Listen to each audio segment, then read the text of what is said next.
Hey, so I found out that one of my idols wrote a book last year, and I got very excited and bought it. And as I was flipping through, I noticed that he got something wrong, or maybe I should say, not right-ish enough. And this is something I see over and over and over again, coaches, experts even, and it's that they're not stressing enough the bottom up component when it comes to feeling emotions. So over and over again, I see, emotions come from your thoughts sometimes, right? And so it's just this overstressed, your thinking happens first, and then you have this emotion sometimes. So we all know, we've experienced that emotions come from other ways, not just from our thinking, hormones, or if a giant piano or what's in the cartoon. Yeah, so that, if that happened right now, you're not thinking, your body's just responding.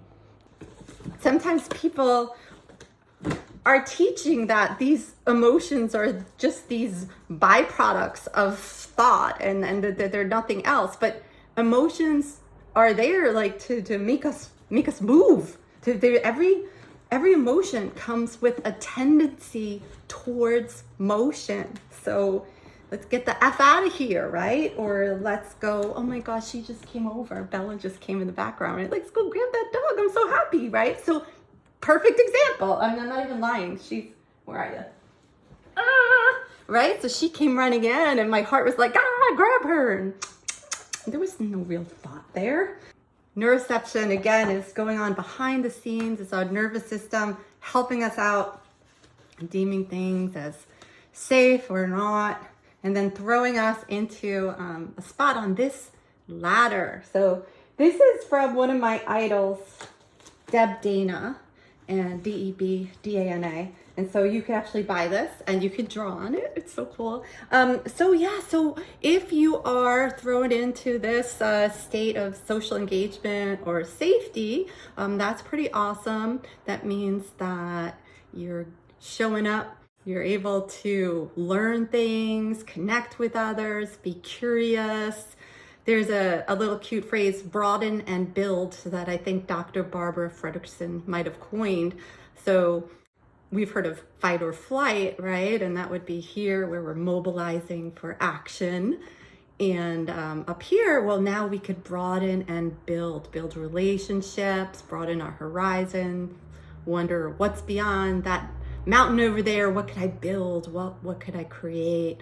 And so you're really thriving, and it's affecting your whole body where you are on this ladder. So it's affecting your brain. Is that smarty pants part of your brain getting good oxygen? Great. Then let's say something is mobilizing you for action. Well, guess what? That smarty pants of part of your brain gets taken offline. So instead of getting all good blood flow here where we could like think all the good things, your body's just like, no, we just gotta fight or fly. We don't need to overthink this. And so a lot of people are in that ever stressed, I call it ever stressed mode, if you're really just spending your life in here. And of course, that's not healthy at all. It's affecting you on the subcellular level, the cellular level, the systemic level. You just have access to different things when you're on different parts of the ladder. You have different access to different stories about the world. And so you could see all that stuff. I actually won't flip through it, but Deb Dana's work is great. And she explains, state precedes the story, but also you'll have different range of emotions, a different, like, you're not going to see all those possibilities. And that's why you hear people who tried to commit suicide and then they live, they say, well, I didn't see any other way. And that's the honest truth, because they cannot see the other way. So did I put a thing? Well, here's when there are no words. Not everybody thinks in words anyway, but this is, again, talking about the brain and deep down. Do you see that all the way down here, there are these circuits. And if you saw the movie, what is it called? I didn't see it. It's so cute with the little kid and the different feelings. It's based on these circuits. So we have a circuit for fear, we have a circuit for seeking, a circuit for play, a circuit for lust, a circuit for care, I think grief, and then what's the other one? I'm really gonna be able to read it. But anyway, so sometimes we have this bottom up thing going on where a circuit gets tripped and then it goes, whoop, we start to, have blaming feelings and all this stuff. And then we start to think about it, but it could go top down or bottom up. So one example, and I can link to this, I think it was from Nature, and they really did a great diagram of top down empathy and bottom up empathy. So if I'm telling you a story about a squirrel that got hit by a car, well then from the top down, you'd start to feel empathy because you'd be thinking about the story. So yeah, sometimes emotions come from thoughts, but if you were driving along and you saw a squirrel get hit by a car, you are going to feel it first. And then you'll start to then think about it and be like, oh, where could I take this squirrel to get help in the middle of the night? So we talked a lot about how emotions are not just these byproducts of our thoughts. And yes, you have to see what works for you, right? Especially if it's something that's been ingrained in you and that was never really yours to begin with, something that you just kind of believed. And maybe you can work with your thoughts. Why not? Try it. I'm working on, instead of thinking should, thinking could, wish, want, right? Because the linguistic constructs that we use really matter. I believe that. Yeah, so the polyvagal theory is absolutely amazing. And this kind of thing you could buy, and you could fill in, or even in her books, she has the workbooks, but she has things that you could see see, this is what happens when I don't sticky note stuff. A personal profile map. So when I'm here, I am blank, the world is blank. When I'm here, I am blank, the world is blank. When you're here, I am blank, the world is blank. But getting used to what moves you up and down.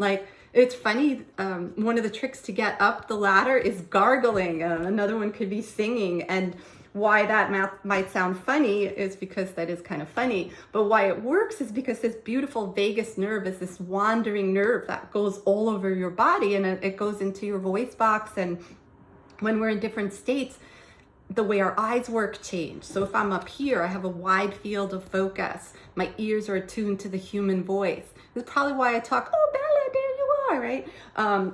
They did studies with how people talk to dogs, and it's all different languages, but you can see everyone's using that same high pitch. Well, if I'm thrown into this state, then my body's gonna be attuned to the crunchy, predator, growly, leaves crunching noises, and my eyes are going to narrow in. So ever have the experience where you couldn't find something that was literally right there, and you're like, how did I not see that? It's because everything changes. So when you gargle or sing, you're activating that nerve through how it's connected to your voice box, I guess. And so there's a whole bunch of cool stuff, and there's a whole bunch in here, tips like that. So it's nothing that you can't do. Okay, so the polyvagal theory could help your life for sure. And then what else? This will save the world, mark my words. And then, so this one I love, and I'm making my feet fall asleep, so I'll try to wrap it up here. Positivity. This one did change my life. You can tell your brain to be on the lookout for positivity triggers. And this would be authentic micro moments of positivity. So you're not deluding yourself, but there's things out there that will trigger all different forms of positivity in you, be it joy, gratitude, serenity, inspiration, awe. There's all different forms of positivity. So just if you have something on the mind, oh, I maybe want to buy this Subaru, I go out, suddenly I see the Subarus everywhere, right? It's almost like I used to not be a dog person, believe it or not. And then once I became a dog person, suddenly dogs everywhere, and I was so excited. So I think that's what it was, is because the general rule of thumb, because people like to bash and say, oh, you're wrong. I think she says it might be 3-to-1, but whatever it is, you need to outweigh those things that are positive to the negative, because our brains are biased for the negative because they're biased for survival. My feet are asleep. Oh my God, I'm gonna die. So our brains are wired for survival. And so the negatives, what happens is, it's like they cling to each other like sticky globs of heavy negative things that just pull us down. And the positivity is like these little bubbles that like poop burst away. And so, don't overanalyze it as you experience something positive. Just let that, be in your body. And so that's as simple as that. Like you might have heard of the RAS, the reticular activating system, that kind of decides what's going to be let in of all those things. For all those things, if I could find it, Timothy Wilson, author of Stranger to Ourselves, tells us that at any given second, there are 11 million pieces of information being registered by our subconscious mind. Care to guess how many pieces our conscious mind can handle? You know the answer. 40! Only 40 can make it to the mind's eye. So that leaves 10,999,960 invisible. So you're basically asking your brain, the bouncer in your brain, let some of that stuff in. And so that's what worked for me. I think if you know me my whole life, I did change from having worked in a very toxic environment, a completely stressed out, burnt out person, a shell of a human being. And if you're like, wow, wait, is that the person I worked with back when? This was the book that was the tipping point for me. So there were other good books. Hope you liked this video. Hope it clarified a few things. I have a million more things if you're interested in, hey, can you tell me more about this, more about that? Or if there's something you're like, hey, Jess, you missed, what about da-da-da-da? I'd be super interested in hearing that. Okay. Wait, I have to say it. Till next time, to quote the wonderful Ivan Farkas, may you bask in the warmth of those who love you and live in the eternal now.